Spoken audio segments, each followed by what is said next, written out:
Friends, তোমাদের সাথে আবার একটা নতুন ব্লগ নিয়ে চলে এসেছি। আজকে দেখেছো আমার মাথায় চুলফুল বাঁধা হয়ে গেছে। আজকে আমরা যাচ্ছি দক্ষিণেশ্বরের মন্দির, আর আমাদের সাথে থাকবে তোমরাও। তো তাড়াতাড়ি করে এখন তৈরি হয়ে নি, আর দেখিনি কটা জিনিস দেখো। কি পরে যাব ভেবে একবার এইটা একটা বার করেছি জামা, আর একটা বার করেছি এই জামা, মানে এই একটা বের করেছি আর এই একটা বের করেছি, সবই নিচের মধ্যেই রেখে দিয়েছি জমিনে। তা এই দুটোর মধ্যে যে কোনো একটা চুড়িদার পরে যাব। আর এখানে হচ্ছে ব্যাগগুলো রেখেছি, যে কোনো একটা ব্যাগ নিয়ে যাব। এখানে সাজার জিনিস রয়েছে, সাজার গোছানোর জন্য। আর এখানে এই ব্যাগের মধ্যে রয়েছে হচ্ছে ঠাকুরের কালিমাকে যে দিতে হবে মূলো আর কমলা লেবু। তাড়াতাড়ি করে আমি তৈরি হয়ে নিই, কারণ আমাদের টাইম মতো ট্রেন ধরতে হবে। ট্রেনে করেই আমরা যাবো দক্ষিণেশ্বর, আর ওখানে গিয়ে তারপর তোমাদের সাথে আবার দেখা হবে। বন্ধুরা, আমি কিন্তু পুরো রেডি হয়ে গেছি একদম। এ দেখো, একদম পুরো রেডি। আর এই যে ওকেও দেখো, এখন একটু জ্যাকেট পরে রেডি হয়ে গেছে। তো আমি তো গায়ে চাদর দিয়ে যাবো।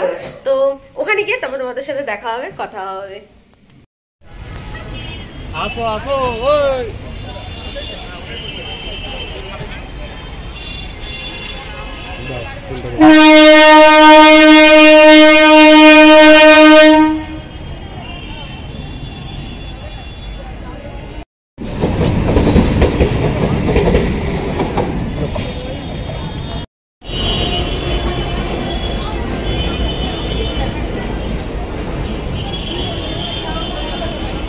বন্ধুরা, আমরা এখন স্কাইওয়াক দিয়ে হেঁটে মন্দিরের দিকে এগোচ্ছি। আর আপনারা তো দেখতেই পাচ্ছেন যে মানুষের কীরকম ভিড়। মানে আমি যখন ট্রেনে উঠেছি আমি নিজে অবাক হয়ে গেছি যে এত ভিড়। যখন স্টেশনে এসে নামলাম তখনও তো ভিড়ে, মানে এত ভিড় যে হবে ভাবিনি। তো এখন এগিয়ে যাচ্ছি। আর এখানে অনেক দোকান আছে, ডালার দোকান। কিন্তু আপনারা দেখলে বুঝতে পারবেন যে ডালার দোকানগুলো কিন্তু বেশিরভাগই ফাঁকা। মানে এখান থেকে খুব একটা মানুষ আর কি ডালা কিনছে না, ভেতরে যে স্টলগুলো আছে ওখান থেকে নেয়। তো আমরা এগিয়ে যাচ্ছি। আর এখানে যে এক্সিলেটার দেখলেন, এটাই হচ্ছে আমার কাছে সব থেকে বেশি ভয় লাগে। আর এই ভয় পেতে পেতে এক্সিলেটার দিয়ে নেমে মন্দিরের চত্বরে মেন গেটের কাছে এসে গেছি। আর ভেতরে ঢোকা যাক, এবার এগুলো যাক। প্রচুর ভিড়, আপনারা দেখতেই পাচ্ছেন যে কীরকম ভিড় হয়েছে। অনেকে পুজো দিয়ে বেরোচ্ছে। আর এখানে নিবাস স্থান করেছে, আর নিচে ভোজনালয় করেছে। মানে বাইরে যারা সিঙ্গাড়ার দোকান, কচুরির দোকান, জায়গাও এখানে শিফট করা হয়েছে, নিচে ওই দোকানগুলো করে। আমরা ডালার জায়গা থেকে ডালা কিনে আর মোবাইল ফোন জমা দিয়ে এবার মন্দিরের লাইনের দিকে এগিয়ে যাব।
সময় পুজো দিতে লাইনে দাঁড়িয়েছি বালি ব্রিজের কাছে, আর 5:30টার কাছাকাছি পুজো দিলাম।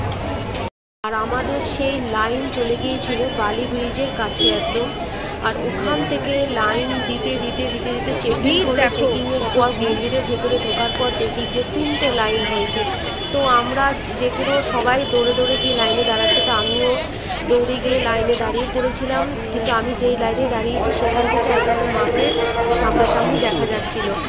আর বন্ধুরা কি বলবো, এতক্ষণ লাইনে দাঁড়ানোর পর মাকে যে দর্শন করেছি মনে হয় যেন সকল ক্লান্তি দূর হয়ে গেল। খুব ভালোভাবে মাকে দর্শন করতে পেরেছি আমরা, আর খুব ভালোভাবে পুজো দিতে পেরেছি। মন্দিরের মেন গেট থেকে বেরিয়ে রাস্তা পার হয়ে আমরা দুজনে চলে গেলাম একটু চা খেতে। এখানে চা, তারপরে ঘুগনি আর বসেছিল, তো আমরা চলে গেলাম একটু চা খেতে। চা খাবো, তাই দেখো আমার বর বসে গেছে চায়ের ভান নিয়ে, আর আমি ভিডিও করতে করতে চা খাচ্ছি। আর একটু বাইরে অটোগুলো যে দাঁড়িয়েছিল না, এই অটোগুলো যাচ্ছিল আদ্যাপীঠের মন্দিরে। তা আমাদেরও ইচ্ছা ছিল আদ্যাপীঠে যাওয়ার, সেই দিন এত দেরি হয়ে গেছিলো বলে আমরা যেতে পারিনি আদ্যাপীঠে। আমরা ওখান থেকে ব্যাক করেছিলাম, আমাদের আপ ডাউনের টিকিট পুরো কাটাই ছিল। তাও আমার হাজব্যান্ড আমার একটু দুটো বিস্কুট নিয়ে নিল। তো এখান থেকে সোজা একদম এই যে এক্সেলেটারের সামনে চলে এসেছি। আমার আবার সেই ভয় জেগে উঠেছে, কিন্তু আমার এক্সেলেটার ভীষণ ভয় লাগে। তো এখন আমরা স্কাইওয়াকের ওপর দিয়ে যাচ্ছি। তো এখানে বিভিন্ন জায়গায় দাঁড়িয়ে ছবি তুলছে, তা আমরাও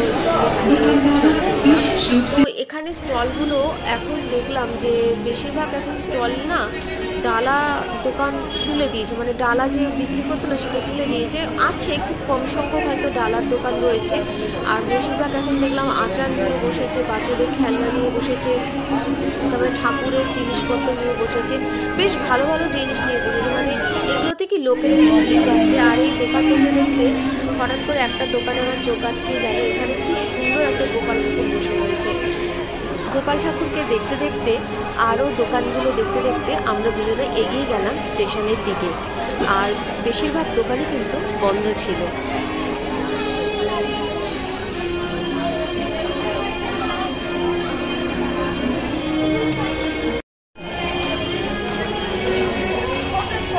বেশিরভাগ খেলনার দোকান, ফুলের দোকান, হারের দোকান করে ফেলে। দেখো ডালি, ফুলের ডালি আর ই করে বেশিরভাগ খেলনা ভালো রে।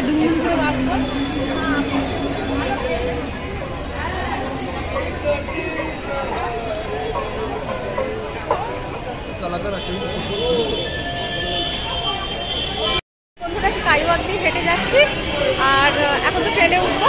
ট্রেনে উঠে তারপর বাড়ি। ভিডিওটা আপনারা কিন্তু দেখবেন প্রথম থেকে শেষ অবধি, যতটুকুনি পেরেছি তুলে ধরেছি।